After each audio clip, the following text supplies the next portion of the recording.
Olá, queridos irmãos, amigos, pastores, obreiros, líderes em geral.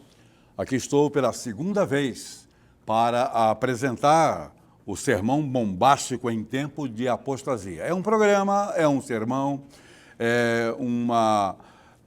um modelo de atuação orientado por Deus. Não é ideia minha, isso veio em meio a uma meditação. E recebi de Deus essa incumbência de preparar e apresentar esses sermões. Como foi dito pelo apresentador oficial na ocasião passada, não se trata de sermão para agradar, não se trata de sermão para aliviar situações, para contemporaneizar, não. Trata de sermão, como se diz, com casca e tudo, ou seja, contundente. Sermão realmente para desagradar, para confrontar. Mas eu não fujo da Bíblia, eu não fujo da orientação de Deus. Eu sou biblicista por excelência. Amo a Bíblia. 52 anos de pastor, completando agora no próximo mês de janeiro, está pertinho, portanto, daqui a 2 meses, mais ou menos. 52 anos de ministério, resolvendo os problemas da igreja com sermão, com mensagem.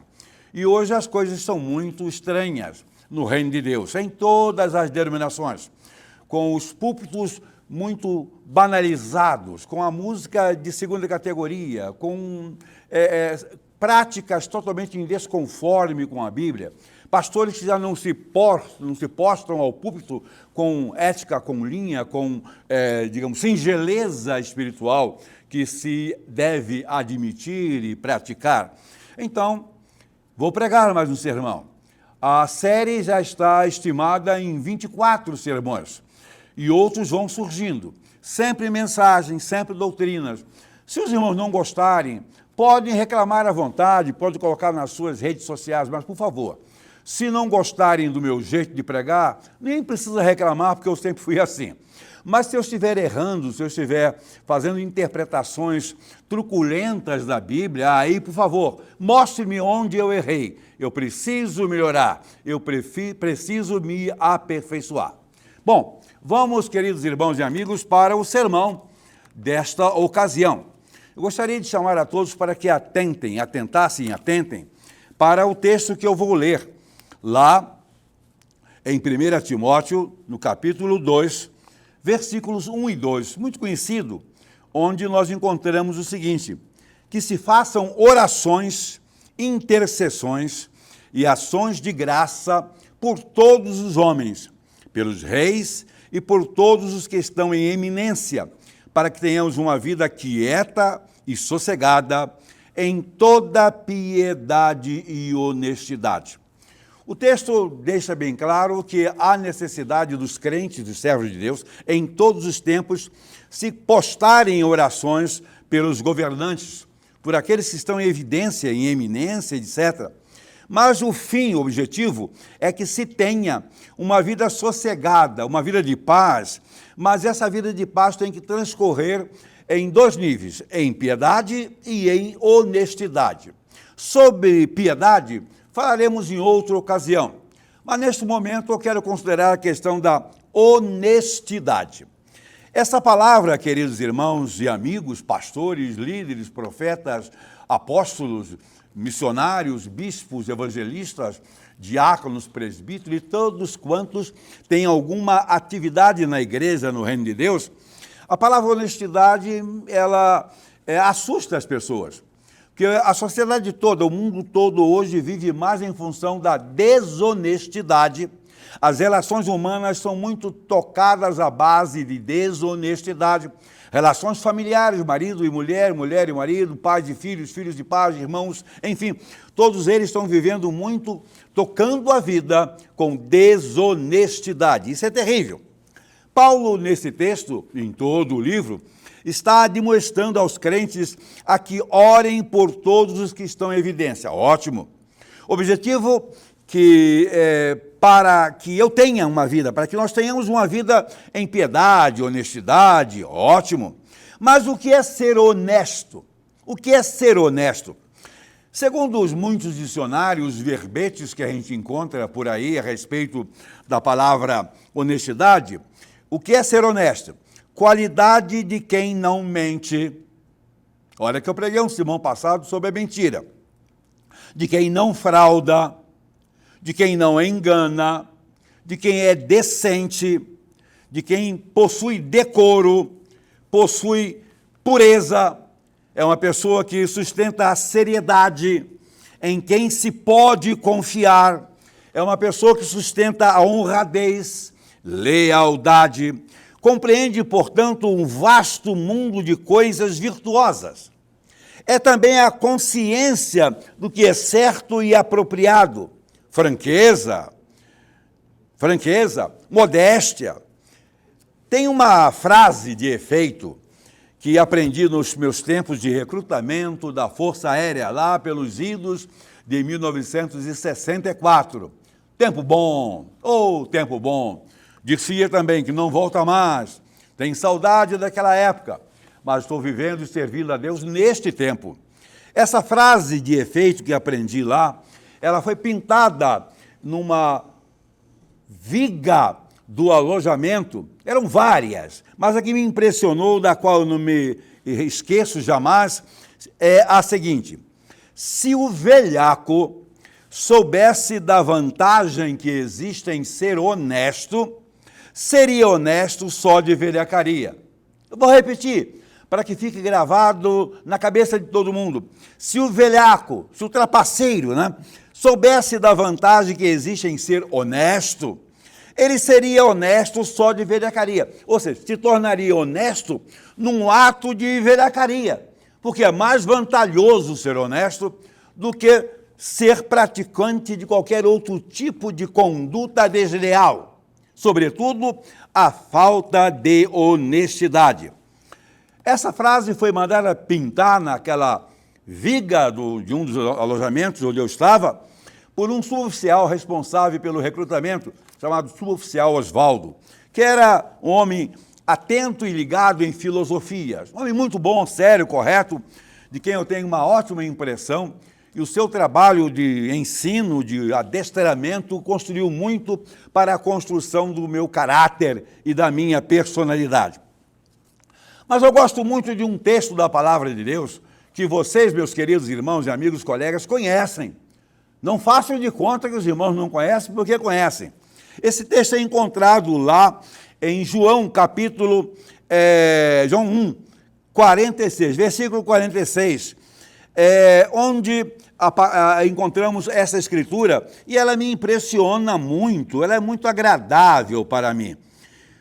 Disse Natanael, ou seja, há uma situação engraçada ali, porque Pedro encontrou Filipe, Filipe encontrou Natanael, e diante de uma certa proposta, de uma certa informação dada por esses dois primeiros a respeito de que eles teriam encontrado o Messias, encontramos o Cristo, encontramos o Messias, aquele de quem Moisés escreveu na lei e os profetas, Jesus de Nazaré, filho de José. Diante dessa situação, Natanael, que os recebeu, disse o seguinte: pode vir alguma coisa boa de Nazaré?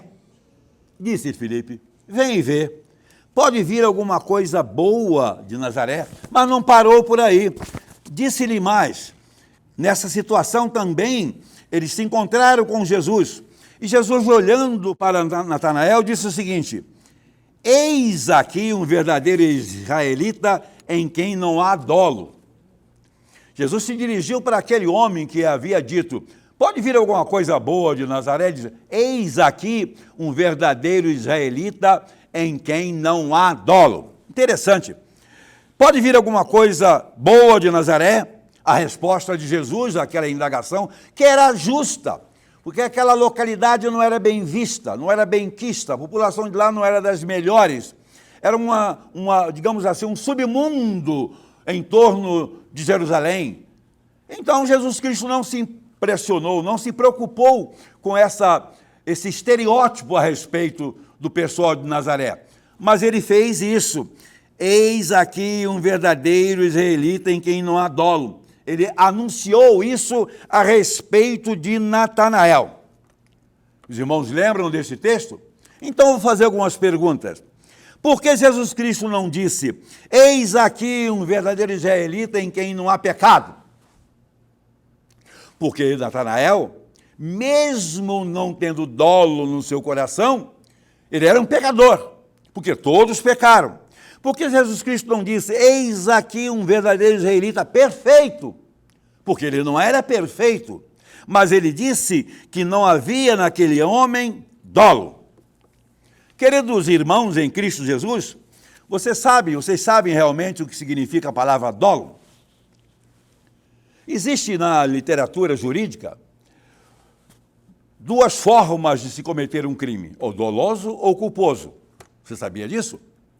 Se eu atropelo alguém sem querer, essa pessoa atravessou a minha frente de carro com uma certa irresponsabilidade e eu atropelo, é simplesmente um crime culposo. Mas se eu jogo o carro em cima de alguém e o atropelo, é doloso. Ou seja, houve a intenção de cometer o crime. Uma pessoa sem dolo significa que ela não tem mais intenções no seu coração. Ela não está propensa, desejosa de cometer o erro. Natanael era um servo de Deus, cumpridor da lei mosaica, a Torá, dos profetas, era estudioso e vivia orando e suplicando pela vinda do Messias. Aqueles seus colegas de cidade sabiam perfeitamente que ele era um homem ansioso pela vinda de Jesus Cristo. Por isso foram na direção dele para dizer: achamos o Messias. Ele diz: qual é? De Nazaré, não pode ser. Mas isso mostra da sua condição de homem submisso a Deus, um homem dentro da sociedade ocupando um lugar de seriedade. E de tal maneira ele era que Jesus Cristo disse: eis aí um verdadeiro israelita em quem não há dolo. Portanto, queridos irmãos e amigos, e sobretudo crentes e obreiros, honestidade é exatamente uma manifestação de uma vida sem dolo. Um honesto é a pessoa que não tem intenção de fazer maldade para ninguém, não tem a intenção de prejudicar a ninguém, de surrupiar dos interesses, dos valores que pertencem a alguém. É um indivíduo correto na sua vida. Isso é bom para os obreiros, é bom para os crentes, porque lamentavelmente muitos são os obreiros desonestos. Você conhece algum? Lamentavelmente eu conheço muitos. Maus pagadores, mentirosos, isso já consideramos no mês passado. Esse trabalho é realizado todo o primeiro sábado do mês, isto até a volta de Cristo. Eu espero, não tem problema com isso, eu espero. Mas agora a questão é honestidade. Você é honesto? Você prega sobre honestidade na sua igreja, pastor? Você ensina sobre honestidade? Mostra o que é um comportamento correto, intrínseco, sem dolo para as suas ovelhas? Ou simplesmente alimenta as suas ovelhas com sermões rasos, com mensagens triviais, porque não interessa pressionar o povo, para o povo não correr, a receita cair e o seu salário minguar? É por isso? Você é servo de Deus é para pregar a verdade, não tenha medo da verdade, fale a verdade, fale sobre o que é ser honesto, mostre no púlpito que a sua igreja tem desonesto e você os conhece. Não se preocupe, porque quem cuida de você é Deus. Ele é responsável pelo seu cuidado e da sua família. Nunca faltou, nunca falhou comigo. Mas qual é o primeiro ponto dessa mensagem? É que a honestidade tem que ser uma coisa intrínseca, intrinsecamente. Lucas 8:15, por ali, nós encontramos a explicação de uma parábola. A parábola sobre a semeadura. E Jesus, falando da condição, da situação da semeadura, ele diz que um semeador saiu a semear. E que a semente de vários tipos cai sobre a terra. Mas a semente boa, a semente que cai em boa terra, melhor até, a semente era boa, mas a que cai em boa terra significa que as pessoas ouvindo a palavra e conservam num coração íntegro e bom. Num coração íntegro, honesto e bom. E dão frutos com perseverança. Bom, isso quer dizer da qualidade. Trata-se da qualidade do coração. Honestidade intrinsecamente significa a qualidade do coração. Qual é a qualidade do seu coração? Qual é a qualidade das suas ovelhas, dos membros da sua igreja? Daqueles que o irmão doutrinou, ensinou a palavra do Senhor. Honestidade, então, é algo inerente à nova criatura. Quando nós nos convertemos a Jesus Cristo, o Espírito Santo entrou em nós e promoveu a regeneração. Tudo que de fato se torna novo. Isso é o que o Evangelho ensina e o que o Espírito Santo opera. A Bíblia diz que eis que tudo se fez novo. Como está o seu coração no que diz respeito a essa condição de um coração de boa qualidade?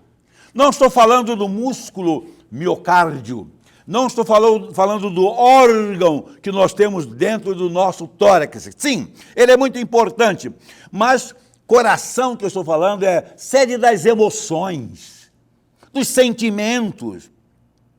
Se você é um crente de coração duro, sem amor ao próximo, aos irmãos, aos pastores, etc., significa que você não tem honestidade intrinsecamente. Ela não faz parte do seu ser, não faz parte dessa condição de nova criatura. É um crente ainda sem essa qualidade intrínseca da honestidade. Interessante que Natanael, a quem estou me referindo, ele era honesto intrinsecamente. No seu coração não existia maldade. Não existia desejo de cometer nada contra ninguém. Ele era temente a Deus. Seus lábios também eram puros, porque mostravam do interior do seu coração. Homem de integridade, homem honesto. Ele era honesto. Mas há um segundo ponto a considerar, por considerar. A honestidade também tem que ser vista para com as relações com Deus. As pessoas se convertem, aceitam a Cristo, vão lá para a profissão de fé, às vezes pregam umas mentiras, tanto é que em algumas igrejas a gente chama o primeiro banco, ou os primeiros bancos ali da frente, de bancos de mentirosos, porque quando vão prestar a profissão de fé, eles prometem tudo, que vão orar, que vão visitar, que vão entregar o dízimo. É a última vez que a gente ouve eles falarem sobre dízimo. Não contribui de jeito nenhum. São miseráveis, são ladrões, roubam a Deus. Um crente que rouba a Deus não tem coragem, não tem disposição de entregar uma contribuição que é para sustentar o reino de Deus aqui na terra. Que tipo de honestidade ele tem? Ele que está recebendo de Deus o que é de mais importante, mais caro, e não se dispõe a entregar 10% daquilo que ele ganha, quando antes de se converter ele gasta 80 ou 90 com coisas pecaminosas, com bebidas, com fumo e outras coisas mil, que você sabe muito bem. Honestidade para com as relações com Deus é necessária. A Bíblia diz que Deus é amor.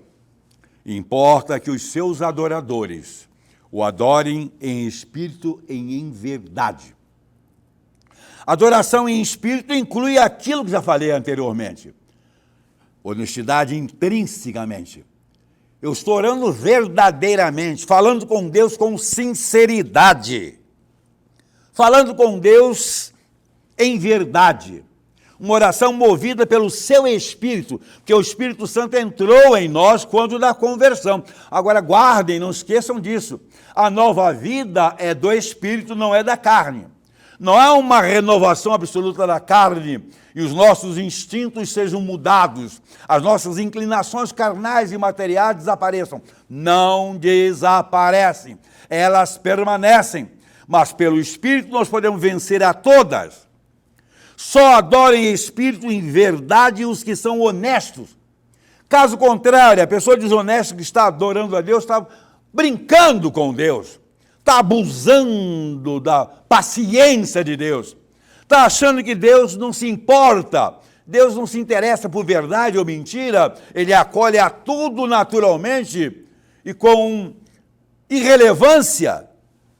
Caso contrário, esses adoradores que não adoram em espírito e em verdade, não o servem, são falsos, são desonestos e acham que Deus não está entendendo. Ou acham que Deus racionaliza as coisas como você racionaliza também. Acha que Deus não se importa porque ele também leva as coisas com relativa facilidade. Não, ele é justo, correto, preciso. Como adoramos a Deus hoje? Como nós estamos adorando a Deus hoje? As muitas igrejas que eu conheço de todas as denominações hoje têm cultos que apresentam uma adoração espetacular, tá? Espetacular. Praticado pelas igrejas de todas as denominações, até batistas, e até igrejas pretas. São o que se vê. Espetáculos, carnalidade, coisa para atrair, coisa para falar aos olhos, mas ao coração de ninguém. Que culto é esse? Está faltando integridade, está faltando honestidade na relação para com Deus. Está faltando, sim. Não me parece que tem alguma coisa em espírito, sendo feita em espírito e em verdade, por essas igrejas hoje que tem bailarinos para lá e para cá. Bailarinos. Rapazezinhos de calcinhas justas, dançando também. Verdadeiros espetáculos. Não sou contra a música, não sou contra as coisas bonitas na igreja, mas vamos fazer as coisas de maneira certa, de maneira correta. Não vamos satisfazer aos instintos, à carne, a qualquer coisa, ao menos que seja o Espírito. Mas existe ainda, nesse tópico, é que na honestidade para com Deus, não cabe adoradores de fachada. Muitos obreiros de hoje se acomodam aos adoradores de fachadas porque eles trazem entretenimento para a igreja. Faz a igreja um belo clube, um belo teatro. As pessoas vão porque é bonito. As pessoas falam bem, cantam bem, se exibem bem e quantas vezes saem dali, pegam o namorado ou a noiva e vão para os motéis. Se assustou? Claro que você não se assustou. Você sabe disso. E possivelmente na sua igreja tem disso também. Alguns anos atrás, numa cidade próxima à cidade em que eu resido, os casais saíam do culto e iam para determinado motel e jogavam as chaves numa caixa. E cada marido chegava ali, pegava uma chave aleatoriamente e ia para o quarto, onde tinha uma mulher de um irmão. O azar é quando ele caía no mesmo quarto em que estava a mulher dele. Engraçado, né? Troca de casais numa igreja evangélica. O que está faltando para Cristo voltar? O que está voltando para você tomar vergonha na cara e começar a pregar doutrina na sua igreja? Doutrinas pesadas, chamando as suas ovelhas à honestidade, chamando as suas ovelhas à verdade, chamando as suas ovelhas a se comportarem como crentes, como homens, como mulheres sérios. Mas um terceiro ponto que eu quero considerar aqui, além desse, que mostra que Natanael era honesto na sua relação com Deus, ao ponto do Filho de Deus dizer: eis aí um verdadeiro israelita em quem não há dolo. Ele diria isso para você, meu irmão? Jesus Cristo diria isso para você, querido pastor, querido colega? Aqui está um pastor de dessa ou daquela denominação em quem não há dolo, de coração limpo. Será que ele diria? Bom, mas há um terceiro ponto que é a honestidade para com os de fora. Em 1 Timóteo 4,12 nós encontramos esta escritura: para que andeis honestamente para com os de fora, e não necessiteis de coisa alguma. Atentemos para o versículo 11 anterior, do outro texto. E procureis viver quietos, e tratar dos vossos próprios negócios, e trabalhar com as vossas próprias mãos, como já vou-lo tenho mandado. Isso indica, meus queridos, muitos ainda amigos, outros quase inimigos, que eu vou fazer muitos inimigos, não tem problema, tá? Isso indica que as relações dos crentes com as pessoas de fora do Evangelho, de fora da igreja, precisam ser de integridade absoluta, não defraudando a ninguém, não explorando a qualquer pessoa que seja. Alguns anos atrás, fui visitar uma cidade para onde uma parente próxima tinha mudado. Eu fui lá para resolver algumas coisas dessa pessoa. Cheguei na cidade, região muito idólatra, procurei saber da existência de uma igreja batista. Onde fica aqui a primeira igreja batista dessa cidade? Ninguém sabia. Até que eu fui a uma loja que vendia aparelhos de som, e essas lojas sempre têm contato com evangélicos. E uma pessoa lá, sim, fica em tal lugar assim, desce aqui e tal. Cheguei lá e encontrei tal igreja. Na frente da igreja estava um senhor trocando os pneus de um carro usado. Eu perguntei sobre a igreja, ele falou, não, eu sou pastor da igreja. Irmão, sou pastor também, etc., cumprimentei.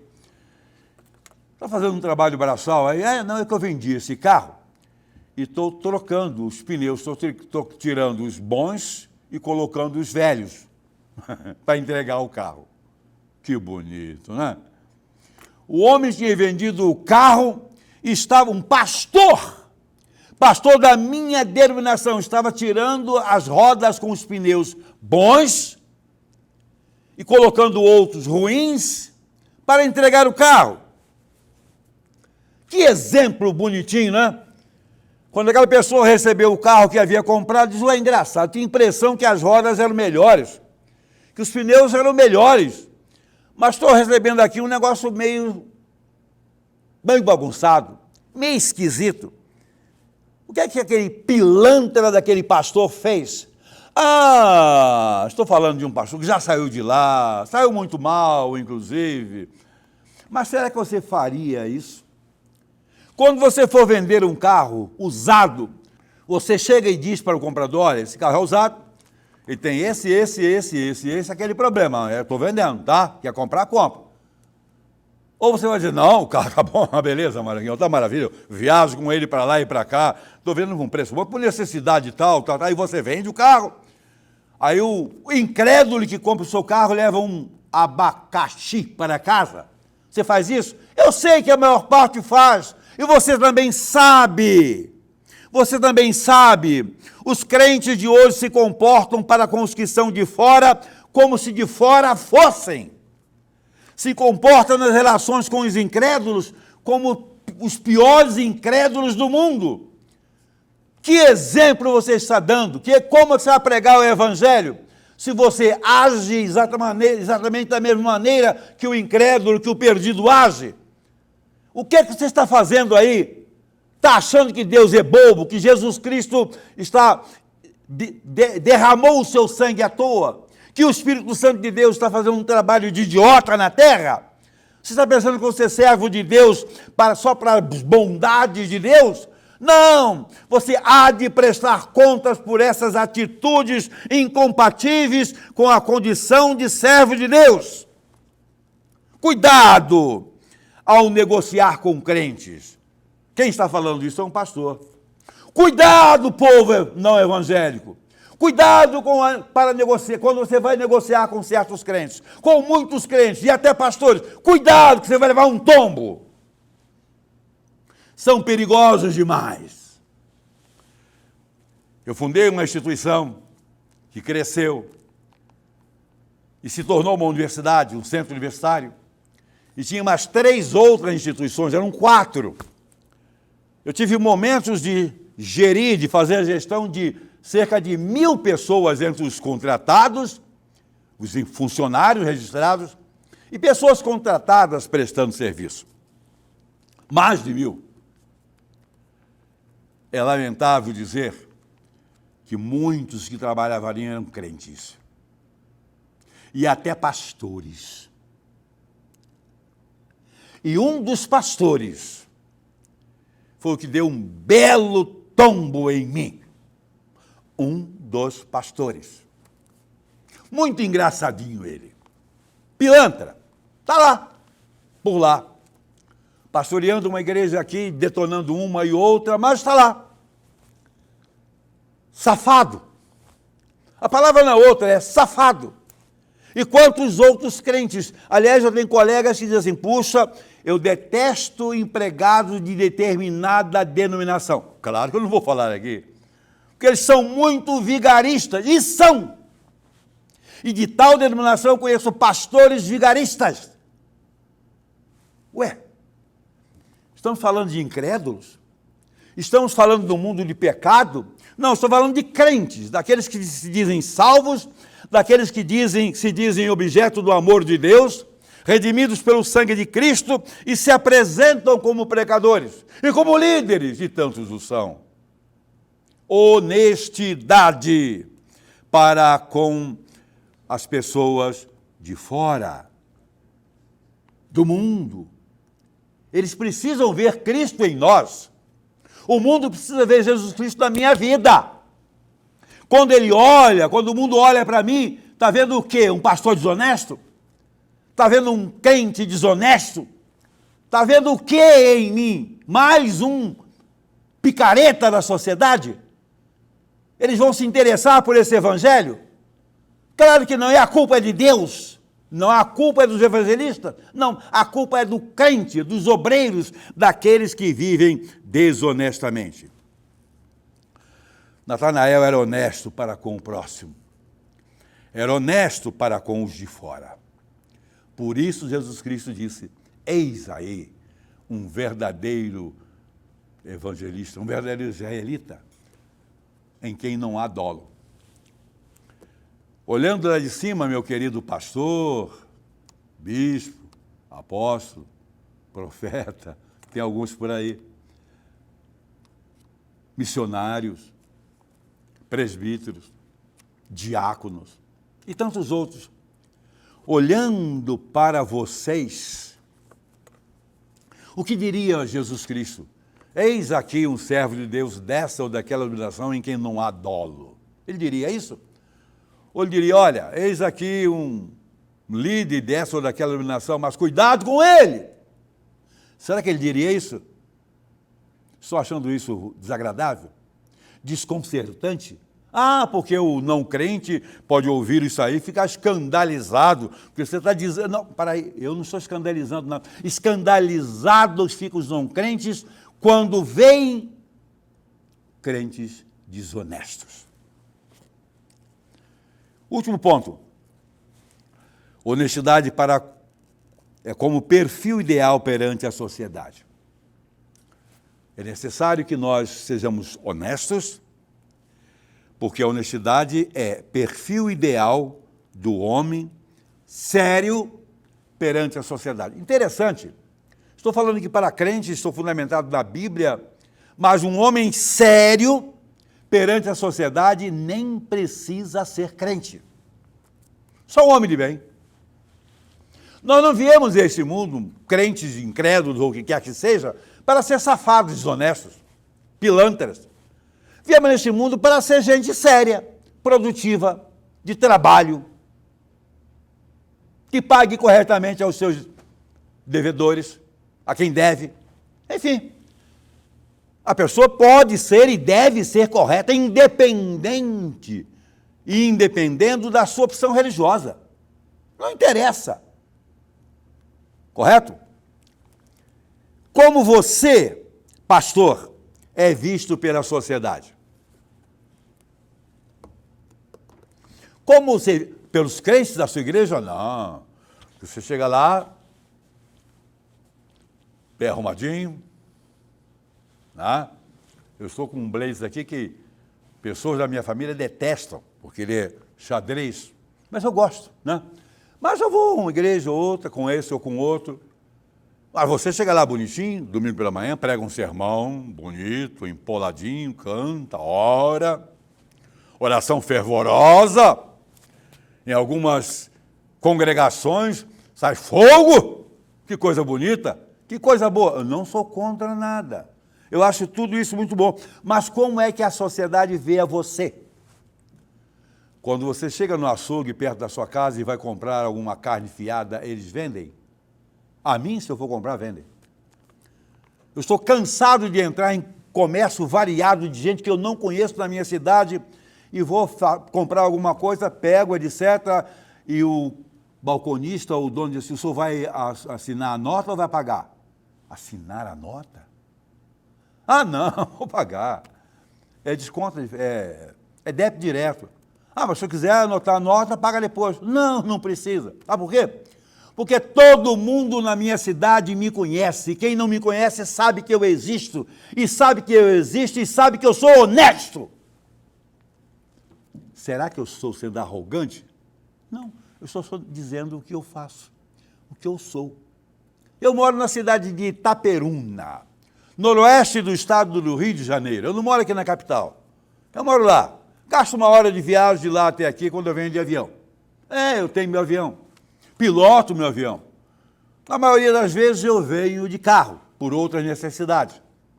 Bem, mas todo mundo lá sabe quem é o pastor Heitor. Vai lá e pergunta a alguém se eu sou desonesto. À vontade. Como você, líder em geral, é visto pela sua sociedade, quer você seja pastor, quer seja diácono. Há poucos dias eu conversava com alguém a respeito de um determinado pastor que tem um belo salão de cabeleireiro. Ele mesmo é barbeiro. E alguém falou assim, mas como ele é desonesto? Não paga a ninguém. Engraçado.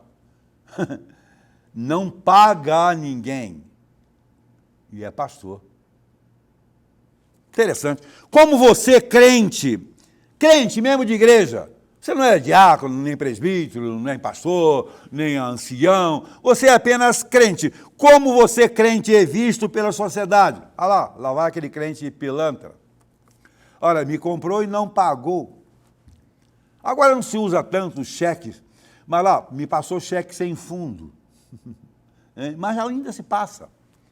Fez isso, olha, fiz um serviço para ele e não pagou.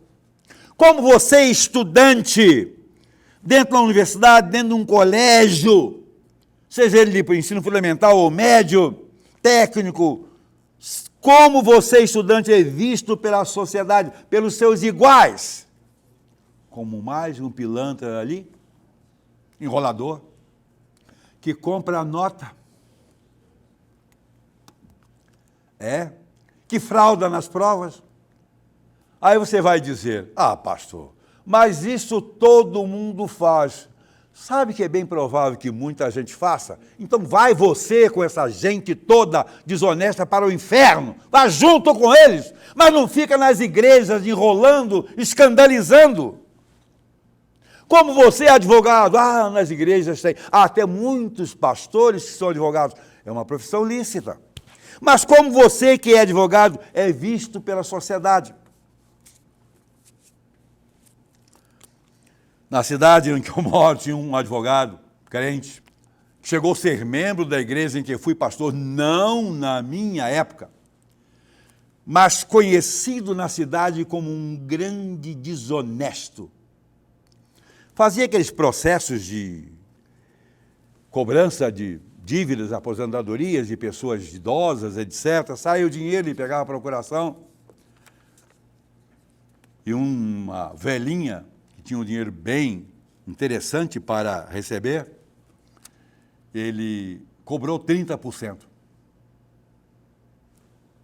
Eu não sei o quanto foi ele que cobrou, mas ele entregou 10% do montante a essa irmã, e ela disse, mas o resto do dinheiro, não, doutor, 30%, mas éramos 3 advogados, 30% para cada um. Crente, batista safado. Você é um desses? Como é que você, seja lá o que você for, é visto pela sociedade? Como eu disse, eu empreguei cerca de mais de 1.000 funcionários e cheguei à conclusão que muitos dos piores empregados que eu tinha eram crentes. Que tristeza. Que horror. Agora, uma semana, eu me encontrei com um deles. Pastor. Digo, outro, não é aquele que me referi agora há pouco. Outro. Pastor. Ah, meu Deus. Provoca, Senhor Deus, nesta terra, um avivamento. Mas não é avivamento evangelístico, não. Isso é depois. Isso é uma consequência de um primeiro avivamento que precisa ocorrer. Avivamento de vergonha na cara. Para crentes e similares. E se for da vontade de Deus, que Ele lhe abençoe. Mas eu lhe convido, como um servo de Deus, que não tenho medo de nada, e convido a viver honestamente. Que Deus lhe abençoe. Amém.